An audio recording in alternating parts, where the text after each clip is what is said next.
Hi good morning all, welcome back to learning with Ravinder. बात करने वाले हैं सिल्वर पे। सिल्वर में ऐसे क्या चेंजेस आए हैं। अगर हम सिल्वर का देखें तो जनवरी में पैराबोलिक मूव दिखा था। प्राइसेस लगभग $120 हिट करने के बाद में 30% का क्रैश एक दिन में विटनेस किया था। अभी क्या चेंजेस आए हैं, अभी चेंजेस की बात करें, एक तो चाइना लूनर हॉलिडे पे गया है, उस वजह से लिक्विडिटी क्रंच जो है वो मार्केट में देखने को मिल रहा है। लेकिन बड़ी न्यूज आई थी यूएस सीपीआई रिपोर्ट की, जो फ्राइडे को आई थी। अब फ्राइडे को क्या एक्सपेक्टेड था कि इन्फ्लेशन डेटा जो है वो 2.5% से ऊपर आएगा, लेकिन मार्केट एक्सपेक्ट कर रही थी कि बहुत ज्यादा कम होकर आएगा, क्योंकि जॉब रिपोर्ट्स जो थी वो काफी अच्छी आई थी। अब डेटा जो आया वो आया 2.4, तो एक्सपेक्टेशन को बीट नहीं कर पाया, इसी वजह से डॉलर में रिकवरी देखने को मिली। अब आसान भाषा में समझिए कि इन्फ्लेशन जब हायर साइड में रहती है तो डॉलर जो है वो पॉजिटिव होता है, क्योंकि इंटरेस्ट रेट जो है वो हायर साइड में रहते हैं उनको इन्फ्लेशन को कर्व करने के लिए।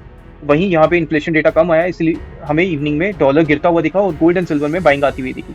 अब जो बड़ा गेम यहाँ पे चेंज कर रही है वो है ईटीएफ डिमांड। ईटीएफ डिमांड की बात करें तो जनवरी में लगभग 139% का अपसाइड देखने को मिला था। काफी बड़े इन्फ्लोज ईटीएफ में आते हुए देखे थे। दिसंबर के कंपैरिजन में लगभग 9,463 करोड़ का जनवरी में इन्फ्लोज देखने को मिला था।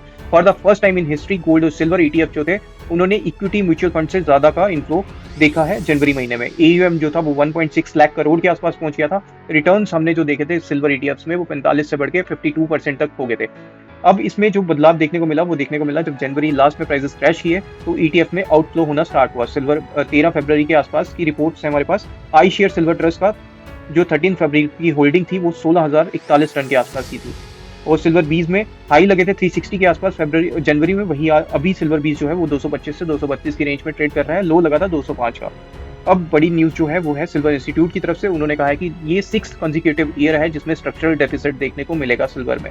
इसका मतलब है कि सिल्वर के फंडामेंटल्स अभी भी स्ट्रॉन्ग है, लेकिन अगर हम देखें तो इसमें एक बड़ा बदलाव जो उन्होंने इशारा किया है वो किया है कि जब सिल्वर $100 के ऊपर गई थी तो जो उसके ईवी मैन्युफैक्चरर और फोटोवोल्टिक जो मैन्युफैक्चरर्स थे जो सोलर पैनल्स बनाते हैं उन्होंने थ्रिफ्टिंग की तरफ अपना जो शिफ्ट करना स्टार्ट किया। इसका मतलब है थ्रिफ्टिंग से मतलब ये है कि जो पुराने सोलर पैनल थे उसमें चांदी ज्यादा लगती थी, अभी उन्होंने फाइन लाइनिंग का यूज करना स्टार्ट कर दिया, मतलब बिल्कुल पतली पतली सिल्वर। और कुछ मैन्युफैक्चरर्स ने तो कॉपर और निकल का मिक्सचर करके, कॉपर मेटलाइजेशन करके उसको यूज करना स्टार्ट किया है। प्लस टेस्ला और बीवाईडी जो है वो भी सिल्वर के जो सब्स्टिट्यूट है उसकी तरफ खोज कर रहे हैं। Thank you.